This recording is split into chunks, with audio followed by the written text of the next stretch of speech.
Happy Tuesday, everybody. How is everybody doing today? Hope you guys are staying warm. Hi, Yeah, Natalie. How you doing? I'm good. How you doing? Good, doing good. It's getting close to Christmas here. Thank God. Yeah, Get yeah, this it is. get this year over with, and Actually, yeah.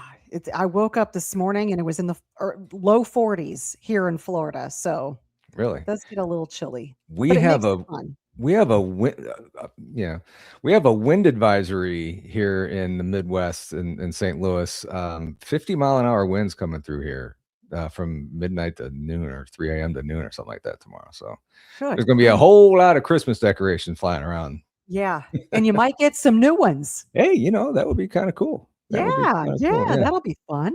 yeah, yeah. So, but hope everybody's having a great week so far. Have a couple things to talk about. We have a great show. We have Trey Hudson backstage. Looking forward to talking to Trey. I have seen Yeah, him on so many podcasts and everything, and I have so many questions for him. Looking forward to meeting him and chatting and stuff. yeah. We have a benefit, as most of you know. Adam Whitehead from Half Inch Wrench Crew had Mhm. his house burned down a couple weeks ago.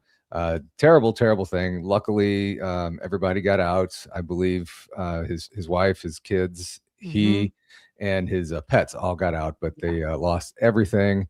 Thank God. So we're doing a benefit at the Emmaus Asylum and Forest. So we're doing a ghost and cryptid investigation there And this UFO. Saturday, and UFO. Yep. Terry Mosby will be there with her CE5, I think, stuff, Mhm. and she's our resident UFO expert. And she'll have the God's helmet there. It's only $40 to get in, which is dirt cheap. Mhm. If you're in the St. Louis area or around and can get here this weekend from 6 p.m. to 3 a.m., we'll be out there at Emmaus. It'll be fun. It'll be a good time. Lots of hot chocolate, music, bonfire, coffee, and a lot of sweets. And Yeah. no, I will not be singing there. But that picture there, that's Adam's house, or what was left of it. Yeah. So that's terrible thing. But It we've is. raised a bunch of money on the GoFundMe page and everything Mhm. for him. So I Yeah. have the GoFundMe link pinned to the top of the YouTube chat. So head on over there and check that out. And if you can't give anything, then just thoughts and prayers to their family is perfect. That's what Absolutely, they need absolutely. most of all. So Yeah. yeah. And the children, one is 10, one is 9. There's information if you're Mhm. thinking about wanting to donate something to the children or some toys or anything, bring an unwrapped toy to the event. This weekend, I will not be there, unfortunately, but definitely come. It is going to be so much fun. Mhm. There's going to be tours of the asylum. Mhm. Even in the woods, there's a lot of cryptid activity and UFO activity. So there's fun Mhm. for everyone. Emmaus is where I saw my Mm. first print, which Sir Brian Yes, Bowden thinks is a Dogman print. that's So correct.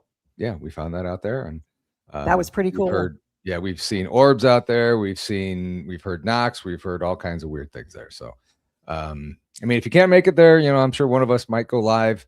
So keep your Mhm. notifications. I know Gary was saying something that he wasn't getting notified on things. So make sure your notification bells are turned on. I don't know what's going on with YouTube not getting notified for some things.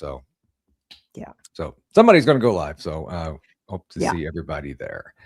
Mhm. So without further ado, let's bring out our guest for this evening as soon as I get my mouse to move. Yeah, Trey, Trey Hudson, how you doing, there he sir? is. I'm great. I'm great. How are y'all doing? Good, Doing very good. good. Doing very good. Thank you for being here. Thank you for spending your Tuesday evening here with Oh, us for a little no while. problem. If I was any better, I would spontaneously combust. Oh That's my that's how, goodness. that's how good Well, it is. I'm glad you're not. Yeah, So that would really. be Messy. disturbing and gross. It would be Got the messy. fire, got the fire extinguisher right here, so we're Okay, prepared. good. Okay, Good, good. good. So just okay. Well, that's okay. Um, Well, we now I got have. to spend time together Yeah, in the she had to. LBL Yeah, she had to put up with me for a whole week. an entire week. Yeah, it was kind I of I don't know who I'm more sorry for. I'm going to say Trey. I'm sorry because I've just meeting you tonight, and I've known Natalie for a while. So Trey, I'm sorry. Hmm. A lot. She makes a lot of weird noises. Oh yeah, He had to Yeah. go to counseling. It was bad. Yeah, Yeah, there it was was. Yeah, I counselors on site. still have PTSD from it, and little Natalie snorts and everything. It was. Oh God, yeah. So okay, so investigating with Natalie, spending time in Afghanistan, which is worse? I didn't have rockets with Natalie, Oh, okay. Okay. But so that's about it. But okay.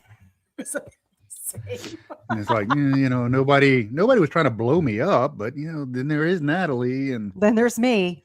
yeah, You well, know. different kind of You know. danger. Why And do danger we is all my Just didn't middle know. name. Why do we Yeah. pick on Natalie so much? She's a wonderful person. I mean, really, Because she's too small to fight back. That's the real Right. reason. It's just I'm so short. I'm so tiny. And Trey, you're what? 6'3", 6'4"? 6'4". Yeah. 6'4". So, he was there as security and keeping us protected, but nobody was protecting him from me, which was sad. Yeah, no, nothing's worse than a rabid Natalie. Yeah. And she'll bite you, and you have to get those shots in your stomach, and it's just an ugly scene. It just really It's an is. ugly, ugly scene. It's so bad. Yeah, We had fun. yeah, it was fun. It was fun. in a dangerous kind of way. Yeah. Deep breath, everybody. Deep breath. We'll make it. I Yes. promise we'll make it. It was a lot of fun, and even more important, it was a really, really phenomenal trip. I mean, we had all kinds of phenomena going on, hopping and popping, just all over the place. And then we got to try out some kind of cutting edge stuff, which I don't know if I'm allowed to go into.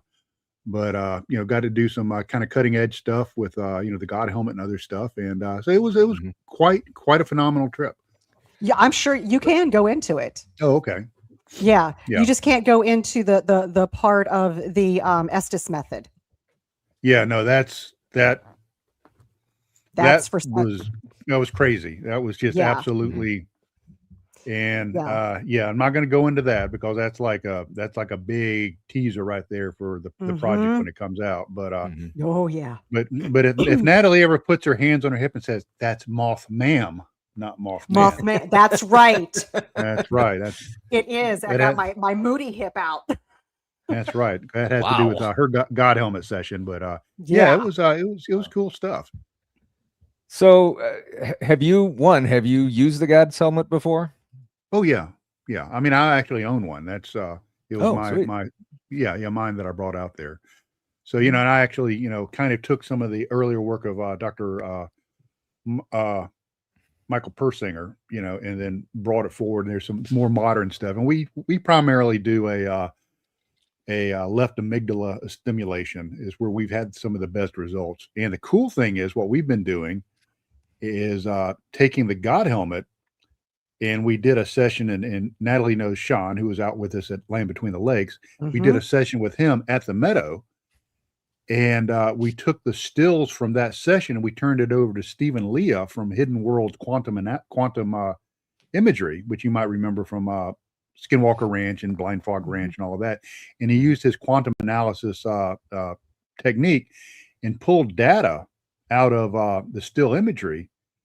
And the stuff that Sean was describing post-session during his after-action review, Stephen was able to pull out from the quantum matrix without even knowing what Sean said. So it was like double validation. And then the crazy thing is we were actually picking up entities, that were all around Sean, during the session. So based on some other stuff that we've done and other research is, I can say with confidence, not only are we not alone, we are never alone. These NHI are around us all the time in a quantum state. And, that's where, I think that's where the intersection of all the various facets and genres of paranormal come together. It was absolutely fascinating. Fascinating just to experience it, but also to understand, how, to your point, that we are not alone. and how this God helmet interaction made the entities, you open yourself up so much that they all know around you and they start interacting with you. It was incredible. Wow. Yeah. Wow. So it's it's either that or sit around the campfire and sing songs. So one or the other, something to entertain ourselves. Right. Yeah, we all, yeah. I'll leave that alone. I was going to go pick on Natalie again, but I'm going to leave that there. I'm not going to go there anymore. Yep. trying to be nice. Trying to get, set myself up for the new year. My New Year's resolution is to be nice to Natalie. So. Yeah, it's not, it'll last an hour. Don't worry about it. Yeah. 2 hours. Come on. Yeah. So I'm glad you brought the metal project up right away. Right. First of all, you hear everybody has seen you on different podcasts and everything. Yeah. Heard you talking about the metal project. How did you find this area? That is probably one of the coolest stories. And this, I want everyone to really kind of listen to this because I'm actually going to go somewhere with it that, people might find encouraging. Is I started off as a paranormal guy, a ghost guy. I studied under Dr. William Roll, the famous parapsychologist at the University of West Georgia, so that was kind of, where I came from.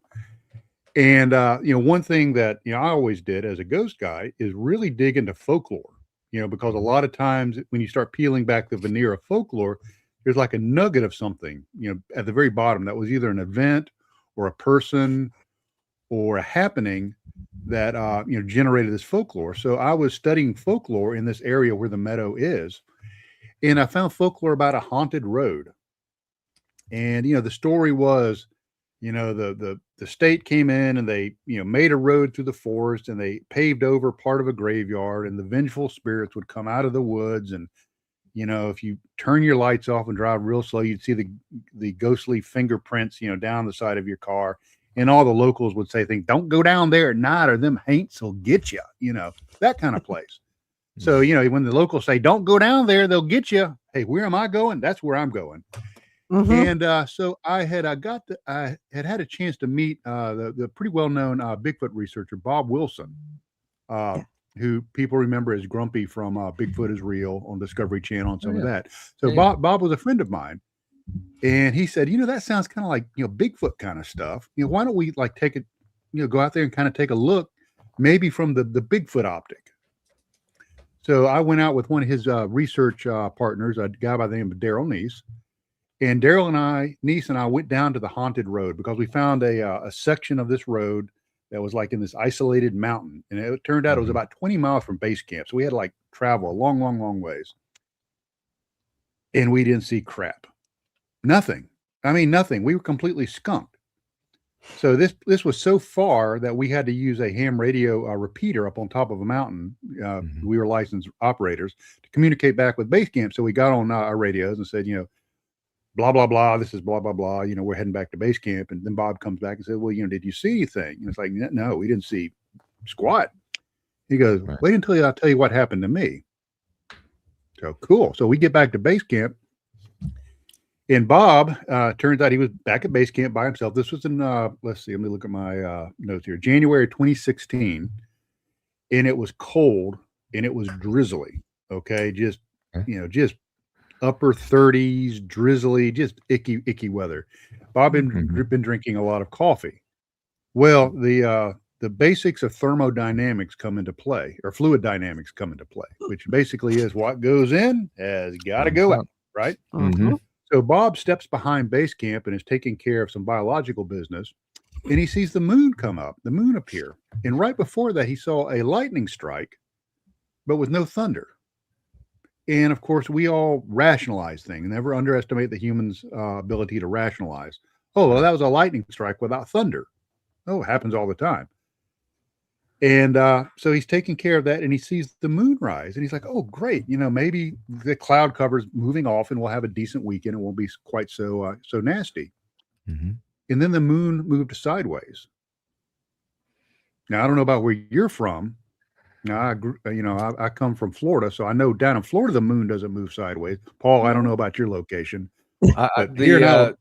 So the town that's right outside my window, about less than a mile away, is the meth capital of the Midwest. So there it does move sideways.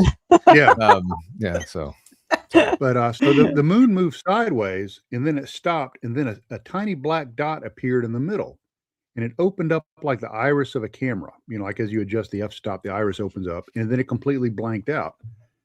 And it's like, oh, that's really cool. Forget about the haunted road business. This place is where it's going on. And we found the next day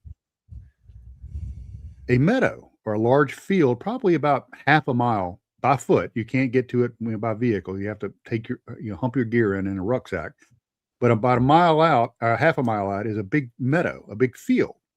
Mm-hmm. And we thought this would be a really cool place to research for a couple of reasons. It's about 8 acres. And it's big enough that you can put teams out on the periphery of it with night vision and thermal, so they can see anything moving around. Mm-hmm. It's a giant track trap. So anything walks through it is going to leave some sort of mark as it moves across the field. That's number two. Number three is to the south of it is a very tall ridge that you can put teams up and look down on it. Mm-hmm. So they can look down and observe it from a high vantage point. And they can also maybe flush things down in that other teams can pick up with their equipment. And number four is it had a wide expanse of open sky. And I started doing research in this area, further research, and I found out there were a lot of Bigfoot reports from BFRO and other organizations. There were a lot of UFO reports. And then, of course, the folkloric ghost stories. So it had the trifecta of high strangeness, kind of in this area. Mm-hmm. So we decided we were going to start kind of doing research in that meadow because logistically it just made good sense. Mm-hmm. And it came about through research and finding geocentric hotspots of the trifecta: Bigfoot, UFOs, and folklore. And it turns out that this place was so bizarre that it exceeded our wildest expectations, and we're still researching it. We'll be going out next month to do even further research with it. Wow! So that's how we discovered the meadow. Wow! How long have you been researching that area? We kind of, that first time we went out when we were really looking at Bigfoot, down on the mountain to the south, that was in January of 2016. And we really started researching it heavily, using some of our current methodologies in July of 2016. So we're going on 10 years. Wow. A 10-year project. That's incredible. That's incredible. The moral of the story there is if you're out in the woods taking a leak, make sure you look up. You never and around, or I mean, only if you're wearing waterproof boots. If you're not wearing waterproof boots, you might want to look down.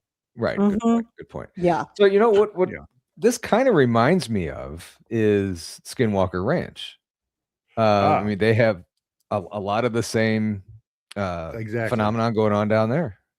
It's actually called the Skinwalker Ranch of the South, and the guy that wrote the book on Skinwalker Ranch, Ryan Skinner. And if y'all, know who he is, he says that this place rivals Skinwalker Ranch in the just the multitude of high strangeness, and like Skinwalker Ranch, it's been an ongoing project. Unlike Skinwalker Ranch, I don't have a Robert Bigelow or a Brandon Fugel to fund me. So, I don't have all those resources, but, it's called the Skinwalker Range of the South. And I think that's not hyperbole. I think that's an honest description. And maybe we can reach out to some folks and to see if you can get some funding. And I got some, $20. $20 is $20. And I'm just saying. 20, yeah, that's right. Whatever gets you through the night. Right. But I could get you waterproof boots. Yeah. Get your waterproof. Anyway, get some funding. Yeah, we'll get everybody. Just find someone. We can do this. Yeah. But so, it's kind of like and some of the equipment. Natalie got to see some of the equipment out there, like just the God helmet's like $800. Just that. My big thermal's like $6,000. And wow. And it just goes from there. So it's Go. Hey, Brandon Fugel, if you're listening. You've got some. She had to pay me that $20. Had to pay me that. Okay. Yeah. Oh, my night vision. Yeah, that's another like $4,000. Yeah. So. Yeah, she I let her touch it only if she pays me. That's I did. Yeah, I did. I slipped them a 20. That's the gigolo code. That's nothing for free. No, Yeah. no pro You want bono. to touch my equipment? Here's the $20. That's right. My night vision is Gen 3, baby. Gen 3. Mhm. That's How you $40 right doing? there. How you doing? But you hear a lot across the country and really around the world of a lot of these places very similar to Skinwalker Ranch popping up. Why do you think that Yeah. is? Well, there's a lot of theories on that. And, I'll be honest with you. Not only do I not have the answers, I probably really don't even know what the right questions are. That's how Right. edgy this stuff is. Mhm. And in my second book, I take some similar sites here in the U.S. Marley Woods, Stardust Ranch, Yep. and Katy Page's Colorado Ranch, and I look at those through the optics of comparison. And something that seems like west of the Mississippi, people see a lot of geomagnetic anomalies. Now we don't see that at the Meadow, which is kind of strange. Now something that we do see is a lot of quartz. And next to the Meadow, there's a small river. So we have running water. And that area also has a lot of subterranean features, a lot of caves and stuff. So James Keenan, he thinks that there's like a subterranean nexus to a lot of this. And so, you have geomagnetic anomalies. A lot of people will see electromagnetic field anomalies, above the baseline. We don't see too much of that.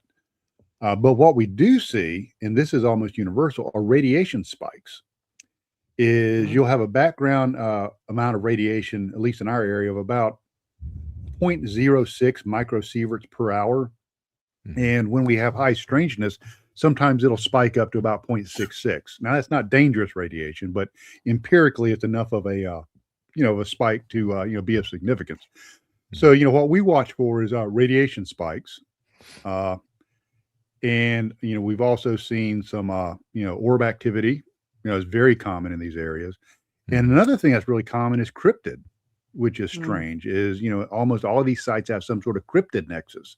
So you have to kind of look at it through that point of view, that maybe cryptids aren't a type of gigantopithecus running through the woods. Maybe there's something else to it. An X factor to cryptids. Which personally I think there is an X factor to it. Yeah. And that's based on some of our other research we've done at other places. So there's commonalities among all these places. And then you start going, in the Habachu forest in Romania and other places around the world, you start seeing some of these other similarities of high strangeness. It's incredible, because you have this all over the world, but now it's, through podcasts and things of this nature and educating people, now it's coming to the surface where more people are starting to understand. In fact, as we were talking, I just got a text message from a friend of mine. Her son is in California, and he just was in the woods last night, and a Bigfoot walked right in front of him in the sequoias. Oh, So wow. Yeah, it's just, absolutely.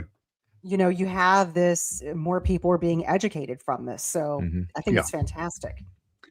And the cool thing, and this gives me a lot of hope, is a lot of researchers. I know when I first got into this, is your Bigfoot guys are very stovepiped, and your ghost guys are very stovepiped, and your UFO guys are very stovepiped.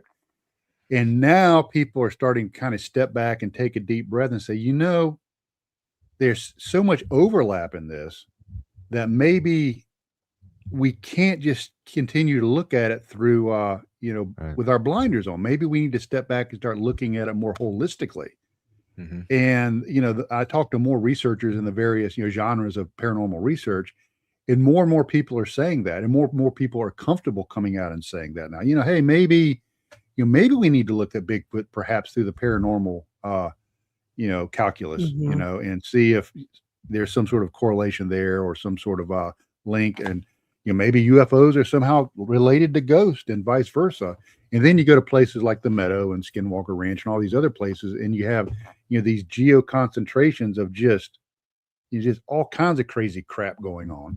We were out at LBL, and that's a weird place. There's all kinds of weird stuff going on out there that moves across that whole gambit of high strangeness. So it's really a cool time to be in this business, because I think we're really starting to break some ground, and people are starting to communicate and share share data, share knowledge, share tips and tactics, techniques, and protocols to further the whole field. Right, exactly. And as long as people keep an open mind to what others are doing, and Yeah. I something that I find could possibly help you, and something that you can help Mhm. find can help me. I mean, that's as long as we're playing on that field, helping each other, I think that's huge, huge. Yeah. Yeah. So Yeah. yeah. Yeah. And I've had some just amazing, amazing, well-known people reach out to me that I Mhm, now consider friends. And, we trade, notes and mhm.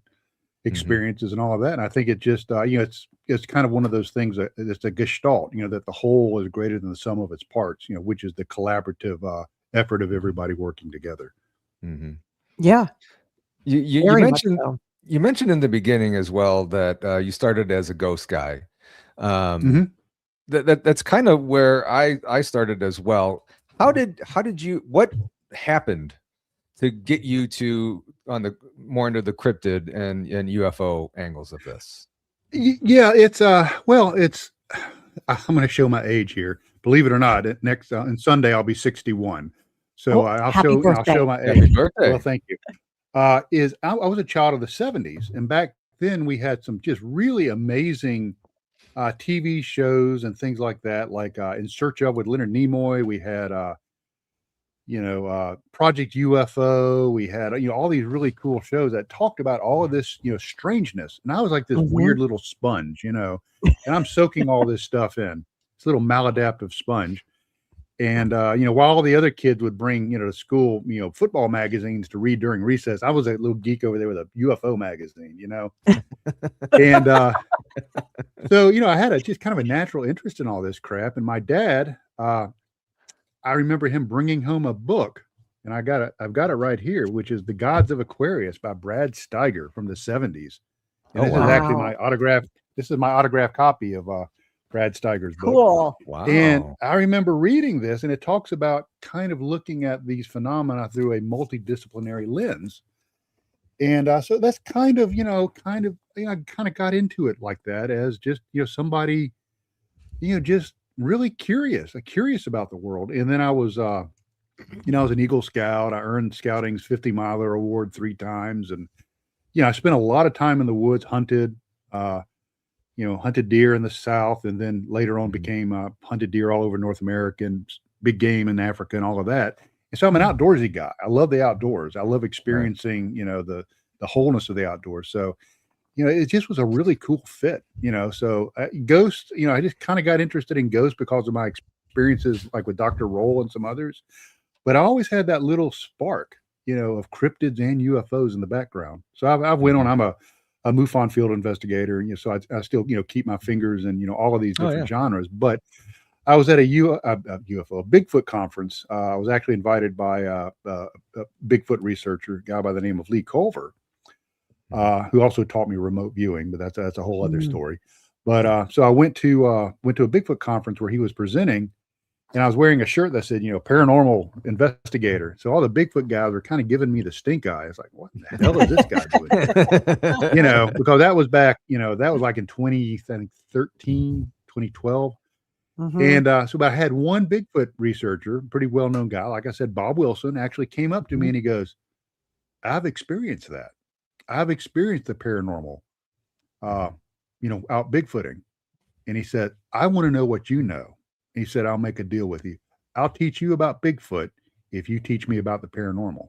And that's how Bob and Oh. I became very, very good friends. And then Bob was one of the founders of the Anomalous Studies and Observation Group, which is, the group that eventually formed Mhm. to investigate not only the Meadow Project, but other areas of high strangeness. Mhm. Nice. Very Nice. cool. Very cool. Sir Brian Bowden has a quick question for you. And by the Mhm. way, after this show at 8 o'clock, Brian will be on with BMR tonight. So make sure you head on over there. Is Florida your primary research area? Brian, I am going to hurt your feelings right here, and I'm going to go ahead and apologize in advance. Is the Meadow Project, we do not discuss the location, and I'm talking about Mhm. anything other than the region south of the Mason-Dixon, east of Arizona. And there's a reason for that, is the Meadow and its surrounds are on public land. Mhm. So if the location of the Meadow Project is ever disclosed, is my days of research are over. You know, it's done. I can't research the meadow anymore.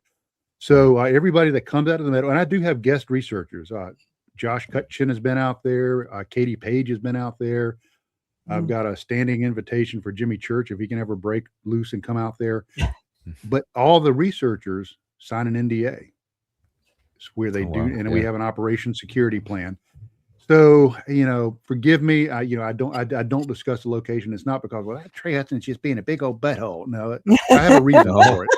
I mean, I can be a butthole, but just not in this instance. That was only at the LBL. Only at the LBL.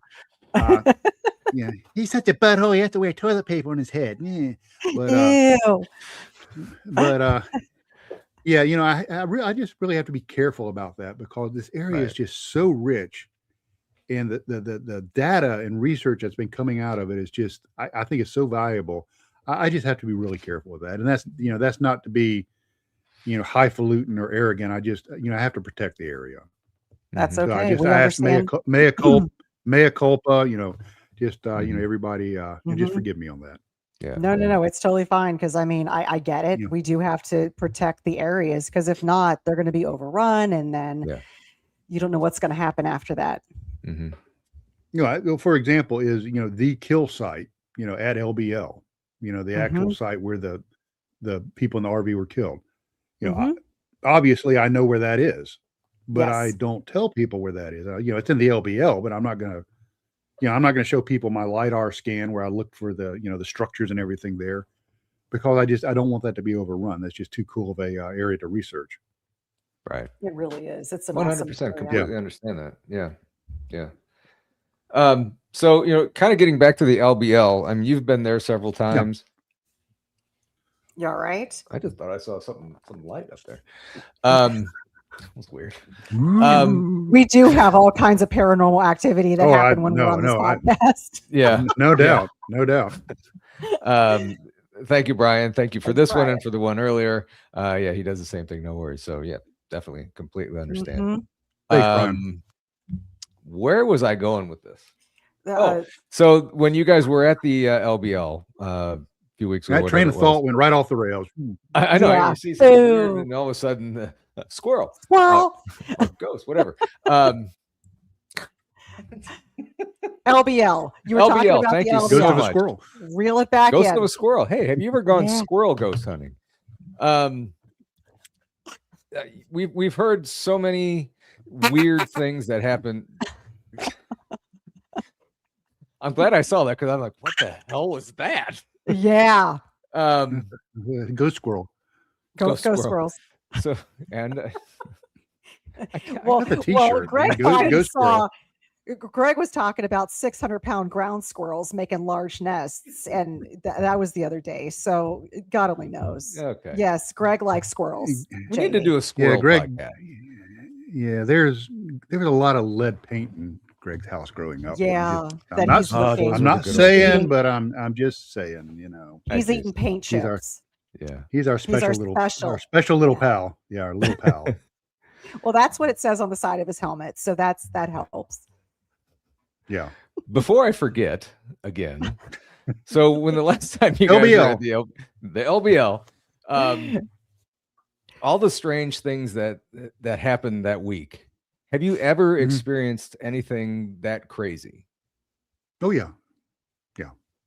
I mean, and I don't know if Natalie, especially Sean, is one of my team members, and Daryl and Kristen. You know, for us, it was kind of like, you know,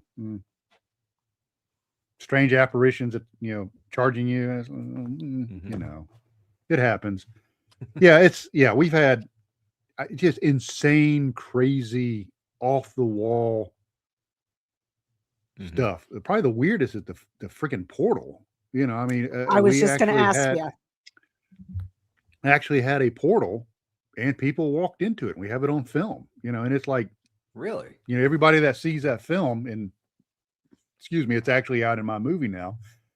You know, people are like, I just can't believe what I just watched. You know, it's that strange. So, yeah, it's you know, not to diminish, you know, what we experienced out of the LBL, because there was some very strange stuff going on out there. But you know, it was, you know, it's kind of all in the day's work, you know, for us. Just And, another we had Tuesday for Sean. you. Yeah. Yeah, we had Sean there to protect us, so we were in good shape. Sean was there with his Yeah. night vision and his long Yeah. gun. Yeah. Yeah. So talk to us about the portal a little bit. Yeah, the portal was it was in February of 2017. So it was we had a really, really, really active expedition back in July of 2016. So we decided to come back later on. And 2016 was really our first time we started seriously investigating it. And it was it was just crazy right off the bat. So we came back in February of 2017. And the methodology we were going to use for that night is we had several teams set up in the periphery of the meadow. And this is all outlined in my first book if people want to read about it. But so we had teams set up in the periphery of the meadow with night vision and thermal. And then we had a team moving across the top of the ridge, like I talked about earlier, maybe to force something down, and also had a good vantage point. Being February, there was no vegetation. So imagine a very bucolic, beautiful mountain meadow somewhere in the south. I'm not going to say where in the south, but very beautiful. So no vegetation, very clear, very bright. So we're moving across the top of the ridge, and we stop at the western edge of the ridge, which is also the western edge of the meadow. And we're looking down into there, and Daryl Neese, one of my researchers, has his thermal, and he goes, "That's weird." He said, "There's a box down there in the meadow." I said, "A box?" And he goes, "Yeah, it's like one of those telecommunication boxes." He goes, "How did I miss that? We've been through that place, many times, and we've never noticed that." And so he hands the thermal back to me, and I look through it, and I'm like, "Daryl, those are deer. I mean, I can see their legs and their heads." And I hand the thermal back to him, and he's like, "Yeah, okay." So quickly, rationalization jumps in. Obviously, somehow I mistook deer for a cubical structure, right? So then Bob, our other, Bob Wilson, our other researcher, he's looking at it and he goes, "Wait, are those people down there?" And he records a heat signature, man-sized. I'm not going to say man-shaped, man-sized. That's looks like it's about 6 foot tall. Then it gets short, 6 foot tall, gets short, 6 foot tall, splits into two, and then winks out. Now, these two figures play a very prominent role later on. When we run our operations, we run kind of a military structure. We have a tactical commander in the field, and he or she, is in command of everything going on out in the field. We have teams that are assigned, and we have a team leader. Teams are given an assignment. They do not move off station unless they're given explicit permission by the tactical commander. So we always have visibility of where everybody is. We also have everybody in radio communications with everybody. So nobody's out there roaming around doing their own thing. This becomes important later on. So we're sitting there in the western end of the meadow up on top of the ridge, and our team comes over the radio, and they said, "Hey, we keep seeing these boxes appear in the meadow." Now, this is a team down in the field, didn't know what we had seen. So it's like, "Oh, okay, now this is getting interesting. Boxes." And there I have a whole chapter in my second book on cubes and boxes in paranormal manifestations. But so we dropped down into the meadow, and we start working our way over to this team that was seeing all these boxes. And they said, "Hey, yeah, we see these cubes appear over here, then they fade away, and only on thermal, not visually. Then they appear over here, and then fade away, and they appear over here and fade away." And then as we were working our way over, they go, "Hey, one's forming right now. Hurry up and get over here." So we beat feet over there, and about the time we get there, it had dissipated. You could just on thermal, and Kristen, Kristen, she was actually the thermal operator that recorded all of this. It was just barely there, just very faint. So I was the tactical commander that day, and I said, "Okay, let's vector a team into it." So we vectored a team into it, 4 people. There were a total of 4 people that went into the cube that night, and 2 times. One team of 3 people went in, and then another team of 2 people went in later. Now, the team of 2 people, when they went in, they described it like this. They said, we went in there and we were not encountering any kind of brambles or anything. We just walked in and it was cold, which lines up with what we were seeing on thermal. It was actually colder than the surroundings, the cube. Right. And they said it was like being inside of a black velvet bag or blackout curtains, very quiet, no light, very dark. And we were in there about 90 seconds. They turned around and came out. Now, when they came out, brambles and bushes and stuff that weren't there when they went in were there when they came out using the same route. So it's like whatever was inside of that cube was a different reality, where this stuff didn't exist. The brambles and the bushes and all weren't present, but they were as it slowly faded away. So what you have is two realities existing at the same time, which you see down in a quantum level, like the dual slit experiment and other stuff like that. But now you're seeing it in a macro level, which I don't know about you. I think that's pretty doggone cool. Yeah. So we were able to capture this on thermal. And on thermal, you can see the team members walking up to where the kind of the edge of this thing is. And as soon as they get to that edge, their heat signatures disappear, like completely gone. Now, remember, I said no vegetation. But you can And still see these people, right? I'm trying to remember if we could see them or not. Now I'd have to go back because I was one of the teams going into that. But but their heat signatures disappeared. Wow. And we had tried to recreate it, and we have not been able to recreate the complete obliteration of the heat signature. So that's very interesting. And another kind of sad thing to it is, of the 4 people that went into the thing that night, only 2 are still alive. Mm. And I'm one of them. And I've developed some health issues since then. Yeah. You have? So, I mean, I've developed some health issues since then. So, it's correlation, causation. No, I'm not saying that, but I am saying if you look at like some of the research of Dr. Gary Nolan and some other people, there are health effects of people that have encounters with extreme high strangeness. Now, the 2 people that passed away, how long after they went in did they pass away? Let's see. That was 2017. Tim passed away in 2020, and he was from what we believe was a pulmonary embolism. Mm-hmm. And then Bob passed away in 2023 from his cancer coming back with a vengeance. Okay. Wow. So, and I've developed plaque psoriasis, which is a autoimmune thing. Mm-hmm. So, it's one of those things. So one thing, and this is where I've got to kind of get on my soapbox. Anybody out there listening, if you get into this business, and I'm talking about not just going out with your digital recorder, and sitting around with a few buddies in an abandoned building. I'm talking about really get into this kind of research. There's a danger to it. Okay. There's like a no kidding danger, and it can hurt you. And there have been people that have been killed doing this. Just pick up David Paulides' books, and it's full of it.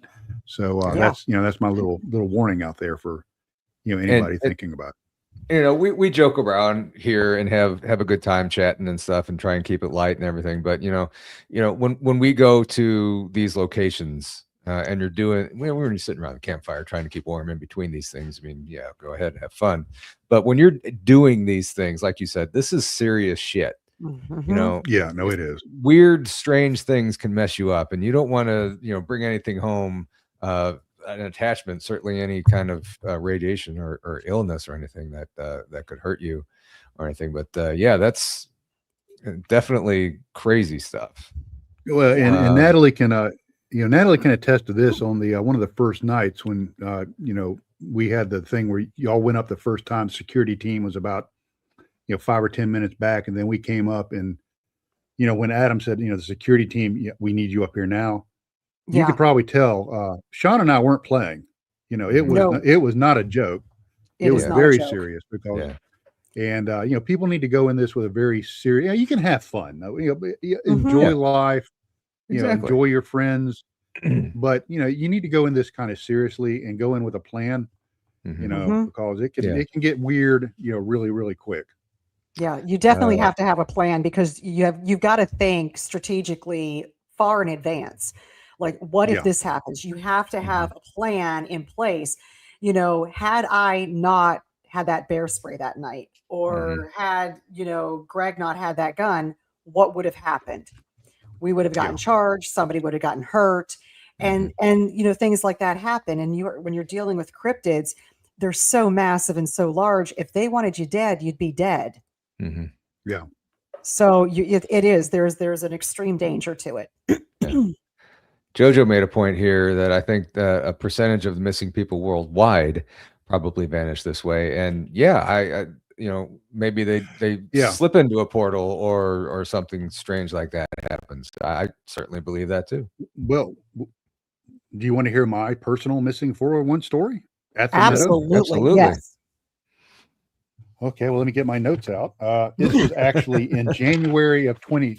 I mean, I actually have notes, and that's awesome. And while you're getting, I should do that.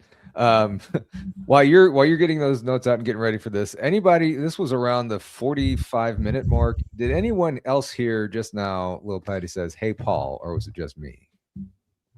I don't know if anybody. We'll have to take a look at that. I'll play that back and listen to that. So, we'll play that back. Yeah. All right. Go ahead. Sorry. Yeah. So this was 2020, and it was in January, and we didn't really have a whole lot of people come out to that expedition. You know, that was kind of like right after the holidays and everything. So one of the things that we decided to do is Kristen and I were going to go out to the areas where exact locations that we marked with a GPS, so we knew the exact longitude and latitude of where these boxes were in all the strangeness.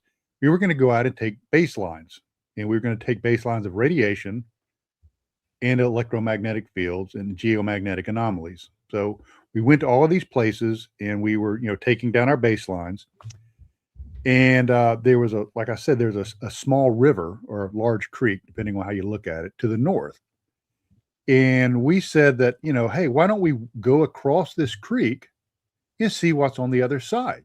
You know, because we've never really explored over there. And, you know, it was kind of a quiet day, and we had the time. So, you know, being January, it was kind of cold. So we, you know, rolled our thermal underwear up and we trudged across the creek. So I'm going across the creek, and this is in my film. I talk about this. Is I go across the creek, and I come out on the other side, and there's this other big open field. And I'm like, wow, this is really cool. You know, there's another big open field just on the other side of the creek, so we can run concurrent investigations, you know. So we've just doubled our investigative footprint, you know, by just stepping over this creek. So I was kind of excited. You know, I'm, you know, rolling through all this stuff in my mind of, you know, how I can set up teams and, you know, run communications from field to field and all of this.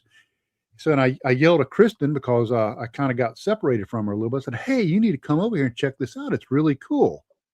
And she's like, Trey, what are you talking about? I said, there's another big open field over here, you know, that we can do concurrent investigation, concurrent research. She goes, stay where you are. I'm coming to you. And I'm like, oh, she's going to think this is really cool because I'm the man, because I just discovered this, right? Well, she gets over there and she goes, what are you talking about? I said, look at this. Isn't this really cool? And she goes, Trey, you're where you started. You never crossed. I'm like, yes, I did. This is all new. And she goes, no, look around you. And I'm going to try to articulate this. This is a little difficult to kind of put into words, but when she said that and regrounded me, like I said, I've hunted big game all over the world. I've backpacked all over North America, you know, very experienced in the woods, you know, former Army intelligence officer, all of that good stuff. When she grounded me and said, you're right back where you stepped into the creek, it's like the environment changed. And it just so happened we were running the logging function on our Geiger counters. And at that exact moment, we had a radiation spike of 0.33 microsieverts per hour. Oh my So word. luckily we had a protocol we put in place back in 2016 that nobody goes out by themselves. Right? You always have radio communications back with base camp, and you always have a way to navigate back to base camp, be it with map and compass, GPS or something. And so I always wonder, if we didn't have those protocols in place, would you have had a chapter in one of David Paulides' books called The Disappearance of Trey Hudson? Mm-hmm. Wow. That is incredible. And you Did saw And that Kristen clear was as right day. there. Yeah. Yeah. She was there, so she experienced the whole thing. And Daryl Neese, who was our chief medic at on that trip, he said, "Hey, we're coming to you."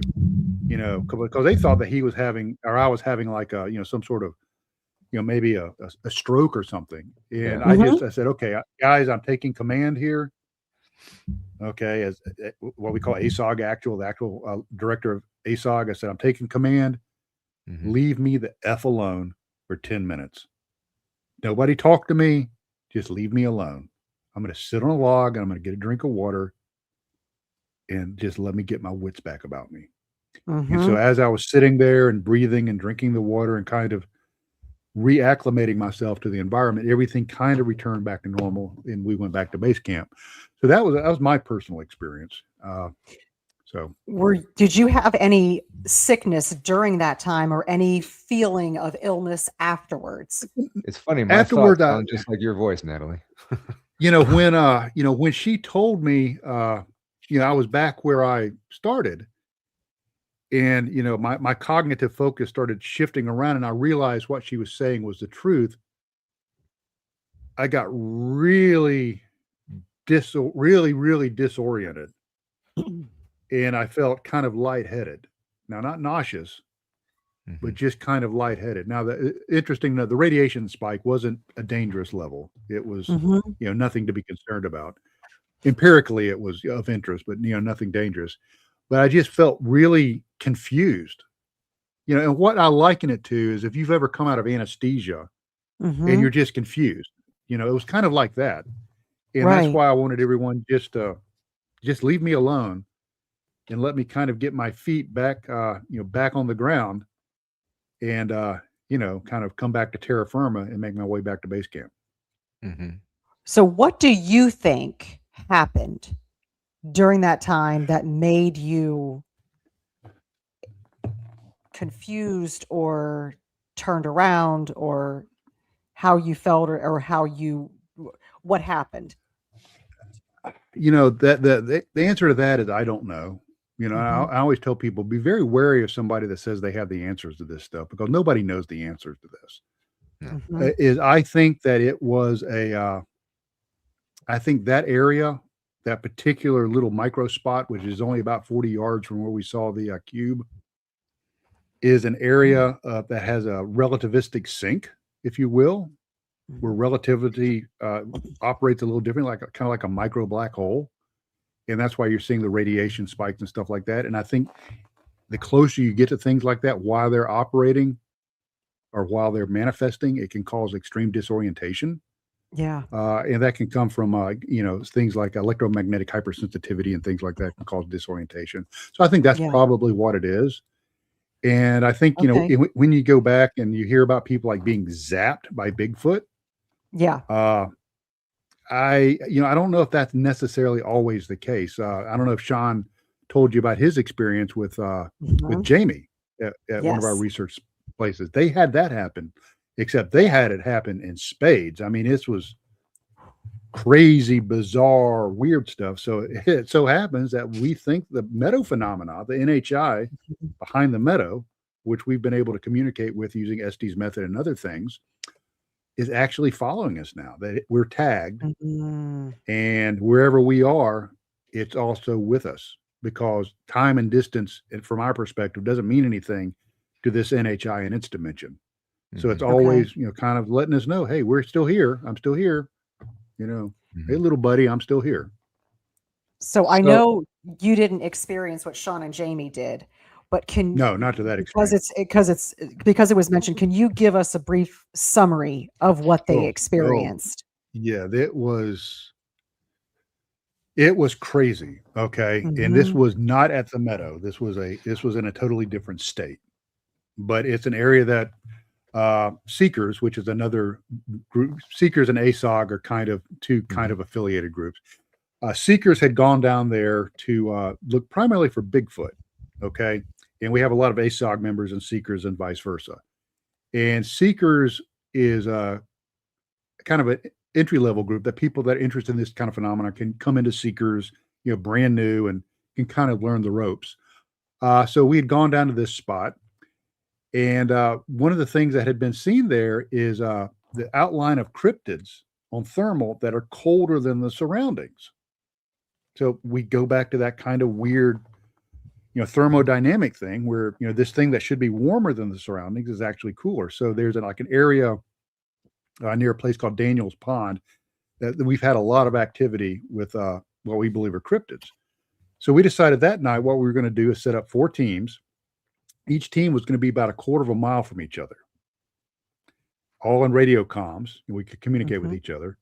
And we were just going to go in there and set up LPOPs, listening post, observation post, and just see what happens, right? So Sean and Jamie sat up in a place we call Ambush Alley, which is a quarter of a mile from the Daniels Pond area. And so they were sitting there, and the rest of us, are all, sitting in our respective locations. And Sean comes over the radio and he says, and correct me, I see Sean's on the chat, so correct me if I get wrong with this, Sean, but he comes on the radio and he says, they're all around us, or it's happening all around us, or something to that. And it's like, okay, cool. That's kind of what we're here for. And so we wait a little while, and he says something else. And then Daryl, who was the tactical commander that night, gets on the radio and he says, are you okay? And Sean says, I don't know. So immediately, for Sean to say he doesn't know if he's okay, that's like a big red flag. That's like a flare. That's like, all hands on deck. So we started packing up our gear and started beat feet over to him. But I can remember we're like the closest team is a quarter of a mile away. My team was half a mile away. So we are moving just as fast as we can to Jamie and Sean. So the first team that gets there is a gentleman by the name of Tony Green and Kristen were the first teams there. Well, when they get there, and Tony's about my size, 6'4", big guy, Jamie runs up to him and puts her hands on him and says, are you real? That's the first words. Are you real? And during the debrief, what they said is they were sitting there and they started hearing this things moving around them. And then the environment changed. They said it's like this wall of fog moved in. Now, if you go back and you read Dark Matter Monsters by Dr. Simeon Hines, which I highly recommend, he talks about this phenomenon. Is this wall of fog came in, and they said things that were there before, trees and other objects that were there before, were gone. And they felt like they weren't anchored to the ground anymore, like they weren't anchored to reality. And they actually reached out and grabbed each other's hands because they were afraid they were going to drift off in different directions. Wow. And it was so powerful that, and I don't mean this in any way that's disrespectful, but they were showing signs of PTSD. Pretty bad PTSD. And, to the point that they didn't even know if we were real when we got there, if we were real people, if we were in the same universe as they were. And Jamie described it as being in the upside down, like from Stranger Things. Wow. And so there's a lot of theories that, some people said, oh, that was, Bigfoot zapping you. No, when in Bigfoot, causing hallucination. No, when infrasound causes hallucinations, it oscillates the fluids in your eye at about 19 hertz and causes you to see shadows. This was way beyond that.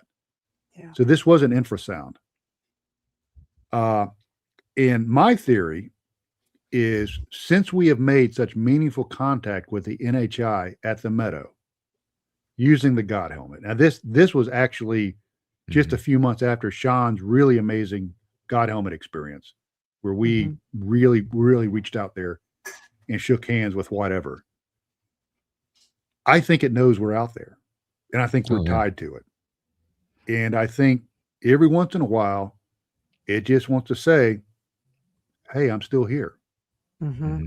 And why don't you come in and take a peek at my world every once in a while?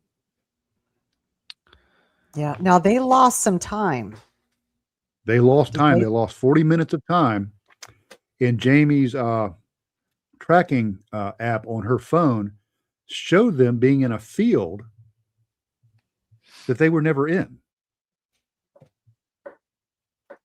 which was probably about maybe 75 meters away from them, that they don't remember getting up and going into that field. Mm-hmm. Wow. Incredible. Because I've heard it from So, like, from Sean and Jamie both, and both them telling these their experiences. yeah, It gives you chills. yeah, and it was disturbing to them, but when we got there and we could see the raw, no shit, real emotion, it just was like a punch in the gut that these people experienced something not only amazing, but equally terrifying. Correct. Because it was so alien to what we understand our world to be. And Jamie, as we say here in the South, bless her heart, that was her first trip out. That was trip number one. Heart. Wow. So, I'm sorry, Jamie. I apologize. Yeah. We weren't. It's not always going to be like that, I'm sure. Yeah. So, one of the things that popped in my head when you were talking about your missing 411 thing and this other one, I keep going back when you're talking about the Meadow Project, and I keep going back to Skinwalker Ranch, and that's like my favorite show. And everything that's going on the ranch, in the triangle, which they I don't know if they proved it, but they really think that there's a wormhole there to someplace. Yeah. Do you think that could be what? And somebody Jojo mentioned that in chat. Do you think that could be that's causing this? Yeah, I think that a wormhole, a portal, these are all different words for the same thing. A gateway. I think it's something similar to that. And I mentioned microsingularities, which are very tiny wormholes or black holes. Is one of the products that these things produce is radiation. They spew radiation, so that might explain these little tiny radiation spikes. But now we're going to get into the metaphysical part of it. Is the exact area where I had that kind of weird, confusing experience. We went back the next month in July of 2020, and right there where I had that experience, I think it's in this book right here, is right there in the creek. There was a oval that was formed out of a sapling. See if I can, right here.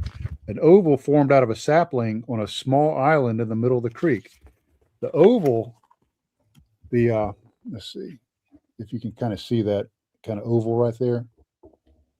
Right in the middle. Right there, yeah. That was a small sapling of about 1.5 inches in diameter, about 12 feet up. And that was formed, something had tied the top of those two limbs into a perfect oval, which corresponds to the exact oval shape of an Egyptian ankh, which is also another manifestation of something they call the galactic keyway, which is a motif that people have, from antiquity, used to mark areas that are gateways or portals to other things.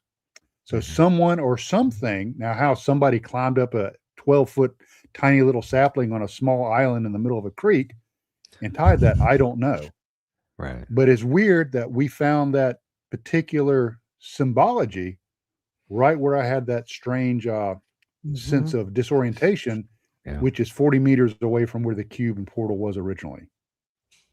Same situation in LBL where I saw that oval on the top of the hill on the tree line, and then we started seeing stuff come out of it. It was incredible. Wow. Yeah. And so I think that there are certain, Jungian archetypes and symbols that somehow resonate with us. It's our very early genetic memory that either we can manifest these symbols or these symbols somehow are a way of communicating with us. that these areas that are very, very special, and have oftentimes evolved to becoming something very sacred. Wow. Yeah. Had a quick comment here from JoJo. I've heard that certain times of the day are usually late afternoon, early evening, depending on where the sun is aligned, has to do with the opening of portals. Yeah, there are some theories about that, about the actual solar energy coming in, the plasma energy. Our experience has always been at night, when that happened, the actual portal. Now my thing happened during the day, but we did something very interesting. Is when we shot the film, the Meadow Project, last November, a year ago, is I captured on video a creature slinking along in the vicinity of where the cube was back in 2017. And it was like the slinking creature. Now, if you go back and you read Hunt for the Skinwalker, they talk about a slinking creature coming out of a portal at Skinwalker Ranch. That was back when Robert Bigelow had the National Institute for Discovery Science. So I took a still of that and I sent that to one of MUFON's photo analyst and video analyst, a guy by the name of Seth Feinstein. And he uses some of the same quantum imagery analysis that Stephen Lea uses. And his reports came back, and he called me. He said, "Trey, why am I seeing like a vertical line just to the right of this slinking creature? It's like a structure. Is there something there?" And I said, "No, there's nothing there. It's just out in the woods." And he goes, "Yeah, but I'm still, I see this structure." And I said, "Yeah, I think what you're seeing is the cube is still there, except it exists in a quantum state. It never went away. It's always there." And then as he did more analysis, he started coming up with what they call malleofacial constructs, which are all these images of heads and faces all around, which shows that we're not alone. No. And we're never alone. They are always there. That's just incredible. Incredible. Wow. Yeah. Is there anything that you're studying and you're investigating that, like, I want to learn more about this, and you're really just going after one specific thing? It's one of those things that as we do more research into it, it just starts to branch off in different, different directions. You can run down all these rabbit holes. So, we try to, we try to keep an open mind and kind of go where the experience takes us. It's one of those things that if you go in there and you're so closed-minded and say, "Okay, I'm going out this time and I'm looking for cryptids," and that's it, you might be missing everything else going on around you. So you just have to kind of go out there and let the experience happen. And that's where it pays to be really flexible. Now, unfortunately, what we have happened, like when Sean and Jamie had their experience, I went out with a loadout for Bigfoot. I didn't have all my other Geiger counters and all my other crap with me because I wasn't expecting that. And that's just the way it is. There's just, if I put all my gear in a rucksack, it'd be about 80 pounds. Yeah. So, you have to kind of be flexible and kind of roll with it. And, go where the phenomena takes you. And I'm going to try to pull up those pictures of those faces for you, which are kind of cool. But, here we go. Now this is kind of creepy. These are the faces that came out of Holy cow. Yeah. The one with the weird googly eyes on top almost is really freaky. That's holy cow. Yeah, you see skulls and faces and so these things are always around us. When we're out at the meadow, they're always there, and we've been able to communicate with it through SDs and, some other things, God helmet and some other things. So, the meadow is so strange that you go in kind of expecting one thing, and it throws you these weird curveballs, and you have to be flexible with it. Now it's throwing us these curveballs that we're dealing with extreme high strangeness when we're out in other areas. Yeah. So you just have to kind of be able to, to roll with it and have your protocols and tactics, flexible enough that you can kind of roll with the punches and keep your inertia going on with your research. Yeah. Makes you think twice about getting up in the middle of the night to go to the bathroom, huh? Yeah. 2 words. Pee jug. Pee jug. Keep it by everything will be fine. My vlog Sunny, Trey, is Bigfoot stuck in dimensions or in between portals, or are portals part of the multi-dimensional? That was a tongue twister. Yeah, that's a good question. There's a lot of theories on that, and there's 3 theories. Okay. One theory is that these portals, and I think Sasquatch, Bigfoot, whatever you want to call it, somehow is connected to this. How exactly, I don't know. But I think when you see these areas of high strangeness, like I said, there's a correlation with cryptids. Absolutely. Marley Woods cryptids, Colorado Ranch cryptids, Stardust Ranch cryptids, the Meadow cryptids, all this other stuff. But, either these portals are natural. You just have these places where the reality between dimensions is thinner, or they are natural occurrences that some other intelligence is using for their own means. Kind of like wind is natural, but people can use sailboats for their own means to travel from one point. They're basically harnessing and using a natural phenomena. Or the third thing is they are artificial, that through technology that we don't completely understand. I think we have a basic understanding of it. Is these non-human intelligences are able to create a artificial doorway in and out of our dimensions. So, or it could just be a signature of them when they wink in and out of our dimensions. It's just kind of like ripples in a pond. It really has nothing to do with them. It's just kind of the ripples of their moving, through dimensions. Wow. If you would ever see a portal open up in front of you, would you consider going through it? A lot of people ask about that. And I'm not going to be flippant. That's a very serious thing. Is probably not without certain protocols. I have lived a very meaningful and rich life. Okay. So I'm not worried about that part of it. I would worry about the people that I might leave behind. So I would do so with a lot of, I would have to give it a lot of thought. And I highly recommend that people ever encounter that, as they don't think of this thing with a lot of bravado, because like I said, 4 people went into this portal, 2 of them are dead, and they didn't die in pleasant ways. Yeah. It was pretty horrible. So you really need to think about this, if somebody encounters this. Is I think the, discretion is the better part of valor. Is I think the smart thing would be is to hold back, take as much measurements as I can. We try to look at things from both the empirical standpoint, measurements, data, but we also take things from the experiential. That's why we have a psychotherapist on our staff at ASOG, so we can look at things from the experiential perspective. And we've even gone into doing hypnotic regression, which is some crazy stuff has come out of that I talk about in my second book. But yeah, I would, I would kind of have to, if I could just kind of take a pass on that, because I don't know. I don't know.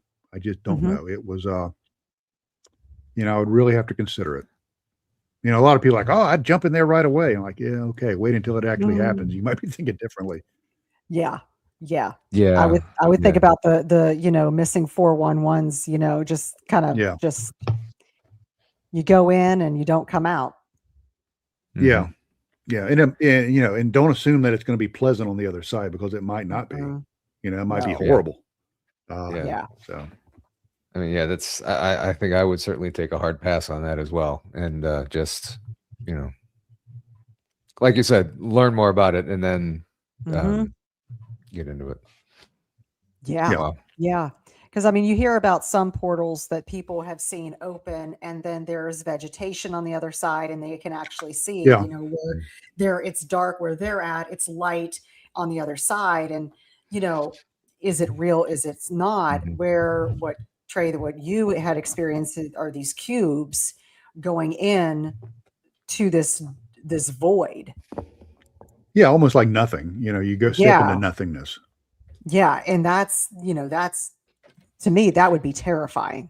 I'm not a big fan of nothingness. So, you know, Yeah, you Yeah. know, it's like a yeah. whole lot of nothing, you Yeah. know, and if that were to close and you're in nothingness, Yeah. is there a way out? What would be interesting though is You know, if you could in the somehow kind of, send something through there with, you know, something yeah. attached, like a long rope or something, and just, you know, there, see what Yeah. happens with that. That would be pretty interesting. Mm-hmm. Yeah. A drone or something. And that's the downside of the meadow is, you know, it's so remote and we have to physically pack everything in, you know, on our backs. And the trail is, it's a very challenging trail. It's, you know, it's a very rugged trail. You know, it's easy to lose your footing and get hurt. So, you know, it's kind of like, okay, do we take drones in this time or do we not? Or, you know, what's our equipment loadout this time? So, you know, you just, yeah, you know, sometimes you have the right loadout and sometimes you don't. Yeah. Right. Right. Oh, but one thing I will say, the whole Meadow project, you know, if I was looking on the outside of this and they got this Trey Hudson guy coming on and saying all this crazy preposterous stuff, you know, I would tend to look at it saying that guy's full of crap, you know. But the cool thing is we have such a cadre of witnesses and experiencers that live through this. I mean, I'm talking like dozens of people that actually live through this. So it's not like a one-off event with only one or two people. So it's Right. you know, it's really cool. And Natalie's had a chance to talk to some of my team, you know, and Yeah. they get to relay their own experiences with it. So it's you know, it's pretty cool. Yeah. And I you get the feedback from them of Yeah. different emotional things and how they were impacted hours and days and even weeks Oh yeah. afterwards, and Yeah. how they're still impacted to this day. And it's, you Yeah, know, it's absolutely. you have to think, you know, about to your point earlier, this is not, you know, if you're going to do real hard investigations, there are some risks. Mhm. And Yeah, and you have to go into it with a very, very real and mature, you know, attitude. Yeah, Yes. yeah. I mean, have fun, but you know, I mean, but Yeah. the boots on the ground research has to be very mature and very methodical. Mhm. yeah, Very. yeah, yeah, yeah, you know, have fun. You know, make sure you pee in the woods and stuff, but you know, make sure you're very serious when you're doing Yeah. this stuff. And you had mentioned a couple times Daryl Neese. I had asked him to come on. I think I had to cancel the show for some reason, but I remember him saying, and the stories that you've mentioned his name on, I remember him telling me that, oh, I'm not sure anybody wants to hear what I have to say about things or my experiences. I'm like, so now from hearing you talk about him, trying like, what are you talking about? I mean, it sounds Yeah. very very interesting. Yeah, of course I'm gonna go reach back out to him. So, It's just fantastic to hear the experiences and you know how many hours and years of experience that the team has, and what that information and those experiences have to offer. And I often tell people, you know, share your experiences with others, because what you're Right. experiencing, right. don't be afraid to say, hey, I had this experience, and share it. Yeah. Right. Yeah. Absolutely. Because I mean, we're all, you know, we're all going on this journey together, Yeah, and you'd be very much. surprised. Like I tell people, the world is a whole lot stranger than you think it is. And if you think your oh shit kind of crazy stories going to surprise somebody, you might be surprised when it doesn't. You know, it Yeah. might Yeah. be you know, you come to some nut like me and I'm like, yeah, okay. Yeah, I've done that before, you know. That happened to me last Thursday. What are you Yeah. talking about? Yeah. Yeah. So how much time do you spend in the meadow or anywhere else really in investigating? How much time do you spend a month out there in these places? Well, you know, we try not to wear the place out. Mhm. You know, on a busy year, maybe 3 times a year. This past time we had like a whole week out in the meadow when we were filming. So we haven't been to the meadow in a year. So, you know, just kind of sometimes you have to just leave it alone, and maybe go, take a peek at another site, and just let it kind of, come back down to its natural state of being. So, like I said, a busy year, maybe 3 times a year, on a very long expedition a week, because I mean, we're in an area that's so remote, you don't even have a cell signal. It's like really, really remote. And so you're boondocking. I mean, I have a camper, but you bring your own water and generator and all of that. And but most expeditions, like the one we're going to in about a month, 4 days. It's Thursday, Friday, Saturday, and Sunday, and then we pack up and come back because most people on the team work.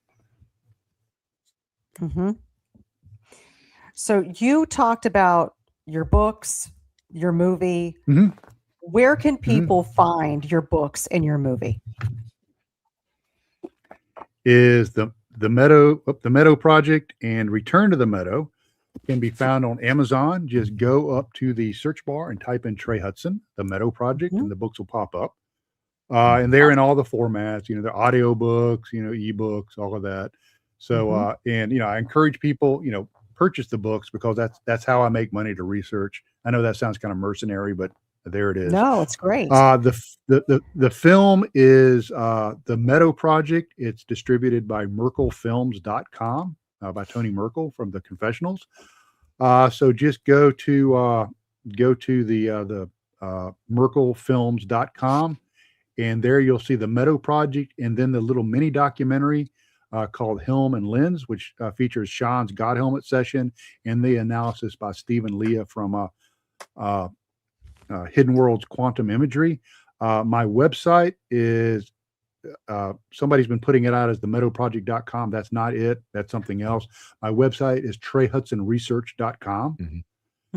And then you can also go to Facebook, and now I'm Trey Hudson author. So, or you can go behind the alley in the liquor store and look for somebody sitting there in his own vomit under a cardboard box, and that would be me. No, that's you. That's you. I know, because I saw you when I was standing in line at the free clinic, and I was like, I think that's Trey, and it was. That's right. Yeah. And so I had to still stay in line because I have to get my shots, my meds. Right. So. Free methadone is free methadone. I mean, what can you say? I'm just saying. Now you're going to be speaking upcoming. So can you tell us where you're going to be speaking at? Right. Yes, I should be speaking. I'm waiting for things to get finalized now at Arizona's MUFON meeting for March.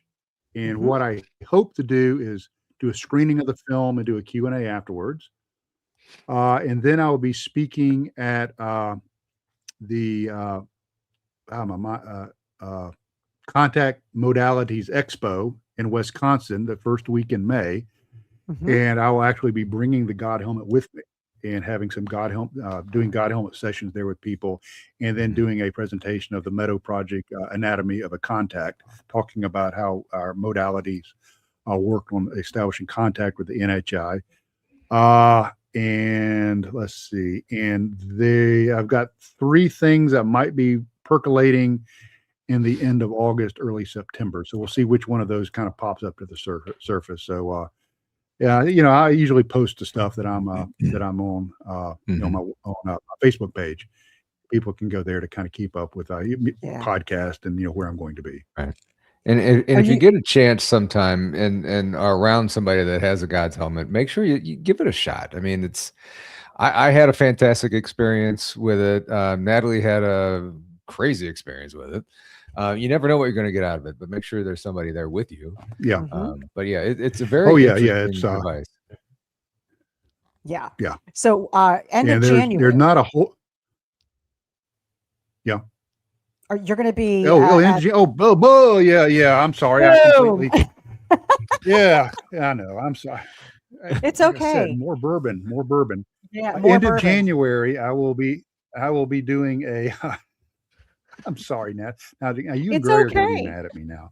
No, it's fine. It's fine. If she gets mad at you, end of January, I will be in Gardendale, Alabama, doing a presentation for the premiere of The Vanished, which is Natalie and Greg's film, featuring Natalie and Adam Davies as they look at some of the mysteries of people that go missing, here in the continental United States. So, So tickets are now on Eventbrite.